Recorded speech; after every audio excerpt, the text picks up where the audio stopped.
Deux Batman pour le prix d'un, c'est plutôt cool. Salut à toi cinéphile de l'extrême et bienvenue pour cette nouvelle critique à l'arrache où je vais te parler du film Jay and Silent Bob Reboot, réalisé par Kevin Smith, et enfin il est disponible en France. Parce qu'il est dispo aux États-Unis depuis mi-octobre 2019, ça fait juste des mois que j'attends avant même sa sortie aux USA parce que j'étais au courant de ce film, je savais qu'il allait sortir, dès la bande-annonce, j'ai joui, et en France, il a fallu attendre mi-janvier 2020 pour enfin le voir. Ce qui m'a permis de remporter un défi sur Captain Watch en 2 jours. Le synopsis, c'est le retour de Jay et Silent Bob, et en fait, ils apprennent finalement qu'il va y avoir un nouveau film de super-héros basé sur leur personnage, et donc ils vont aller à l'équivalent de la Comic Con pour empêcher ce salopard de réalisateur de rebooter leur film. C'est comme si moi j'allais à la Comic Con de San Diego pour buter Kevin Feige. Alors qu'est-ce que j'en ai pensé de ce film? J'ai beaucoup aimé, mais c'est pas extraordinaire, c'est-à-dire que ça n'atteint pas par exemple le gros délire de Dogma, ou encore Jay and Silent Bob se déchaînent, ou contre-attaquent. Comme dans les nombreux films de Kevin Smith, il y a des références geeks, il y a des références à la pop culture, il y a du gros fanservice, et il y a aussi des références à son cinéma à lui. C'est pour ça que je pense que ce film, il est clairement destiné aux gens qui connaissent Kevin Smith et son cinéma et sa culture en fait, sa culture geek à lui, sa culture cinématographique et un peu comics en fait.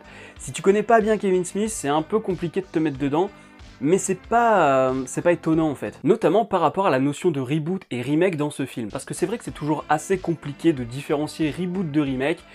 Et Kevin Smith, à sa manière, le fait de manière assez drôle, mais pas si conne que ça finalement, c'est-à-dire que c'est plutôt une blague dans le film, mais je trouve que c'est assez pertinent, dans le sens où on t'explique qu'un reboot, c'est pas nécessairement un remake d'ailleurs, un reboot ça va être quelque chose qui prend quelque chose qui existe déjà de ton enfance et qui va la rajeunir ou correspondre à des codes culturels contemporains. Star Wars 7 et Star Wars 9 sont des reboots, d'ailleurs Star Wars 7 c'est l'exemple dans ce film, et au contraire on a le remake qui lui est finalement un film adapté de quelque chose qui existe déjà, mais qui se détache de ce quelque chose, c'est-à-dire qu'il va pas reprendre ton enfance et qui va faire quelque chose de totalement différent, un peu comme Carpenter avec The Thing. Et je la trouve vraiment pertinente cette notion de reboot, même s'ils prennent Star Wars 7 en exemple, eh bien clairement on peut l'appliquer à d'autres franchises, comme les Marvel, et c'est ce que Scorsese avait fait d'ailleurs, c'est-à-dire qu'on te fait croire à une suite, mais finalement c'est juste un reboot ou un remake de ce qui a été fait avant, c'est-à-dire que Iron Man,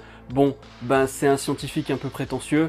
Bon qu'est-ce qu'on va faire? On va prendre Doctor Strange, et là Doctor Strange, ce sera un scientifique un peu prétentieux qui est devenu magicien. Oh là là, c'est original. On te refait toujours et encore le même film, et je pense aussi que c'est pour ça que Jay and Silent Bob Reboot, il ressemble quand même à ce qui avait été fait avant chez Kevin Smith, pour justement interroger ça. Sauf que là c'est pas chiant, parce qu'on se marre beaucoup là-dedans, hein, que ce soit les références geeks, les différents caméos, les gens qui arrivent, les vannes qui fusent, l'amour qu'ils ont pour OI, putain ça m'a rappelé des souvenirs. Et ces caméos ainsi que ces références geeks, elles ne sont pas uniquement là pour faire du fanservice, elles interrogent aussi ce côté reboot, remake, se rattacher à son enfance, et c'est pour ça qu'il y a des nouveaux personnages, parce que ces nouveaux personnages ils sont là pour te dire ouais, te rattache pas trop à ton passé. C'est-à-dire que moi j'étais vraiment à la place de Jay et Silent Bob, je me sentais vraiment comme le daron un peu dépassé par ce qui se passait avec les gamines quoi. Donc à ce niveau là c'est plutôt réussi. Et c'est un peu le même effet qu'avec Toy Story 4, c'est-à-dire on te balance encore les mêmes personnages, on te rappelle encore ton enfance, mais pour au final te dire voilà, laisse ça derrière toi et puis va de l'avant quoi. Et c'est un peu ce que Kevin Smith essaye de faire.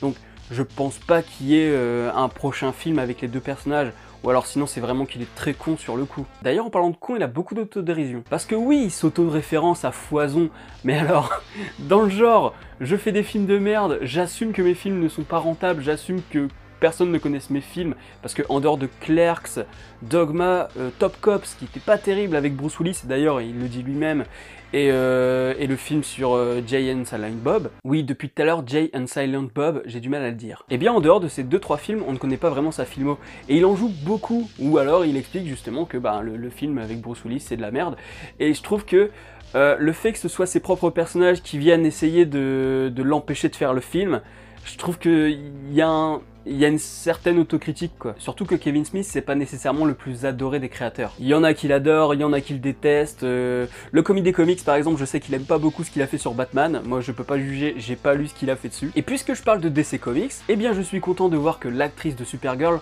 peut surjouer à bon escient. Voilà, hein, parce que ici, évidemment, qu'elle surjoue parce qu'il le faut, parce que c'est nécessaire pour rendre la scène comique et un peu débile, évidemment.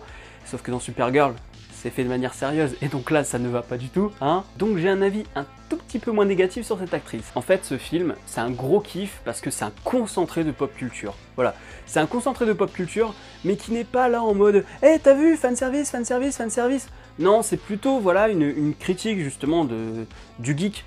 Parce qu'on assume d'être geek, et il faut quand même assumer qu'on soit bloqué dans une certaine époque, tu vois. C'est ça aussi, et Kevin Smith, c'est un peu son mea culpa qui fait. Il est un peu en train de dire, voilà, je sais que je suis un geek, je sais que vous êtes des geeks, mais voilà, faut ouvrir les yeux, on reste un peu bloqué dans le passé. Et les personnages de Jay et Silent Bob, putain j'ai vraiment du mal à le dire, eh bien ces personnages sont figés dans le temps. Quand tu les vois, tu as l'impression qu'ils viennent de débarquer, qu'ils n'étaient pas revenus depuis le début des années 2000. Genre on les avait laissés là-bas, et puis d'un coup ils se retrouvent projetés là en 2020 et ils comprennent pas ce qui leur arrive, quoi. Et c'est un peu ça. C'est un peu comme si les personnages avaient stagné pendant tout ce temps et qui débarquaient de nulle part. Et c'est un peu ça les geeks aussi en soi, c'est un peu caricatural évidemment, mais on est quand même pas mal coincé dans ce qu'on aimait avant. Et on se retrouve un peu dubitatif quand on voit ce qu'on nous propose aujourd'hui. À raison ou à tort d'ailleurs. Donc le côté méta n'est pas juste là pour faire du fun, il est aussi là pour apporter une réflexion. Contrairement à Deadpool par exemple. On a une interrogation sur ce que devient Hollywood, on a une interrogation sur le cinéma de Kevin Smith, sur la manière dont les fans s'approprient un truc, au point justement de vouloir empêcher un réalisateur de vouloir faire son film.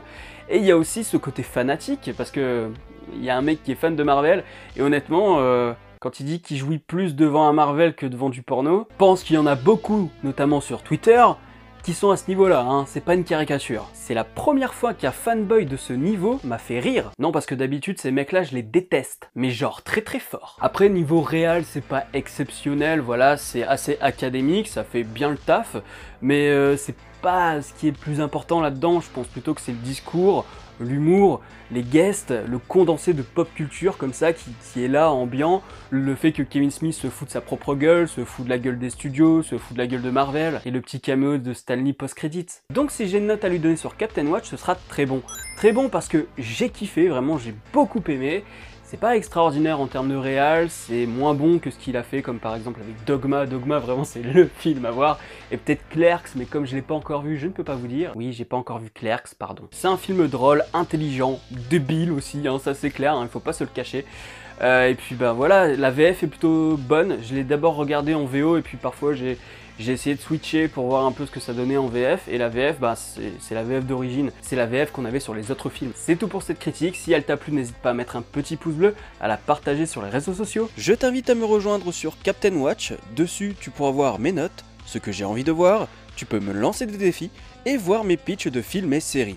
Retrouve aussi mes vidéos dans ton fil d'actualité et dans les fiches de films et séries. D'ailleurs, je le rappelle, on m'avait défié sur ce film. Abonne-toi à la chaîne si ce n'est pas encore fait et n'oublie pas d'actionner la petite cloche pour être alerté des prochaines vidéos. Quant à moi, je te dis à la prochaine sur la toile. Salut!